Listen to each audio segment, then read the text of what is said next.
Hi everyone, this is Tim N2LCJ with another video on how to convert a Japan spec radio to US spec. And this morning we are looking at my Kenwood TS-790G that I picked up from eBay seller Japan Store Happy. Excellent seller. This is the second of three radios that I purchased from them, and I'm really happy with it. Took 4 days to get from Japan to New York, and it arrived with no damage and looks great. And it was free shipping, so how can you complain? Now this radio I paid, I think it was $380 for it, and it's the 790G, which is the 10-watt Japan version. A lot of these radios are labeled TS-790S, TS-790G, or just TS-790. How do you tell the difference between the 10-watt version and the, I don't even know what it is, what is it, 30, 45 watts, something like that, in the US TS-790A? The first indication is look at the wattage that the radio requires. On the back on the sticker on this radio, it shows that it's 8 watts. Now, I believe the 790A is 15 watts. 8 watts tells me that it's the 10-watt version, which I knew already. Anyways, just a couple neat things about the radio. A lot of times when you get a radio, you don't read the whole manual, but this is one thing I want to point out, which is kind of neat. The feet on the bottom of this radio actually extend to make the radio face point more towards you. All you do is you turn it a click to the left and you pull it down and then lock it. And this is the same on the TS-930 as well as a few of the other radios that Kenwood offers. And now you get a little bit more space. So let's take a look at seeing what the conversion does. Now, I'm going to caution you here because a lot of these radios can't be converted unless you flash the EEPROM in the PLL circuit. I don't know if there's any rhyme or reason behind what radios can be converted easily and what radios can't. Some research has told me that the 790G is always easily converted and that the 790S is a crapshoot. I don't know. So, let your own research determine your purchase. Anyways, it's the conversion itself is pretty easy, and I'll show you on the inside of the radio. Let's get some light. Now, what you're going to have to do is undo the screws of the cabinet and rotate the face down and have the radio propped up like this. On the side of the radio, I don't have the bottom off, but there are a couple screws in here. There's 2 screws that hold it in and 1 pivot screw, and then the whole front of the radio pivots down, and it'll allow you easy access to this panel.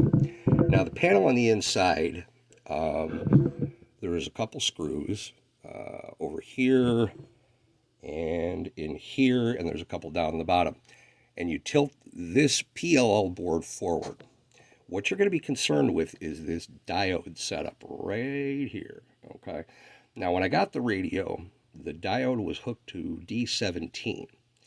All I did was I moved the diode from D17 to D22, then did a reset of the radio, which is holding the A equals B button down while turning the power on, and it opened up to the band plan kind of easily. Now, as I understand it, one of these diodes can be removed for cross-band repeat. I don't have any use for that, so I never looked into it much, but that's all there is to it. Now, I wanted a base station radio, more than, something with a power supply, but if you've got all this space in here, so if you wanted, you could put in a switching supply, mount it in here. I just didn't want to cut up the radio, and I didn't want to have to deal with any potential hash noise or anything for it, but it'd be a neat project if you wanted to do it. Now, there's another thing I wanted to show you. You say, okay, Tim, well, 10 watts isn't a heck of a lot of power. It's variable from, I don't know, 1 to 10 with the control right here. What I did is I purchased this Radio Shack HTA20 amplifier, 2-meter amplifier. This is a very, very worthwhile purchase. This has a GasFET front end, as does the radio. So basically, what you're dealing with is a dual GasFET front end. Don't even begin to ask me what that means. It's just that people say it's good, and I happen to agree because when I turn this on, any repeater or any station comes up between 2 and 4 S units immediately. So I know that it's doing something great. After having used this 10-watt version, I would rather have the 10-watt version of this radio with that amplifier rather than the US TS-790A, just because hey, we all like having better reception, and this does the job. So that's pretty much it. I'm running the radio on the Kenwood PS-430 supply. These right now are getting really stupidly expensive. And I bought this one from Associated Radio. I got lucky. It was $100 and it was a great deal. Plus, I can run the power for the amplifier. Now, I think this thing takes 6 amps. With the 8 amps that the radio draws, 14 amps, you can get by with a 15 amp supply, but why when I can have the original Kenwood supply? And of course, when you have this radio, you're going to have to run the duplexer to hook up to your antenna so that you get 2 meters and 70 centimeters. But I can't tell you how pleased I am with this radio. The radio I was using just before this was a TS-711A, which was an outstanding radio, but I wanted the 70 centimeter band. My only nitpick on this radio, and this is just in general, the display, it's a fluorescent display, but this is a backlit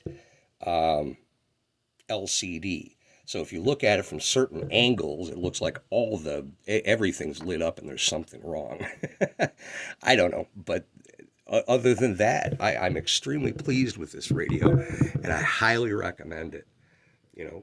Aside from which, 10 watts really gets you where you gotta go, as far as repeaters.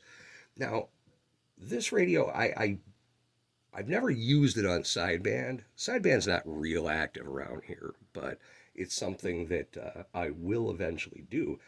One other question that I had when buying this radio: is there a PL board in here for CTCSS? And the answer is yes. You won't need to buy a CTCSS board for this radio, even though it's Japan spec. This radio came with it, which I was extremely happy with. I had an order placed in for a Pyx board, but I realized that I ordered a decoder rather than an encoder. Unfortunately, I was able to cancel the order. But overall, I think this is an outstanding purchase.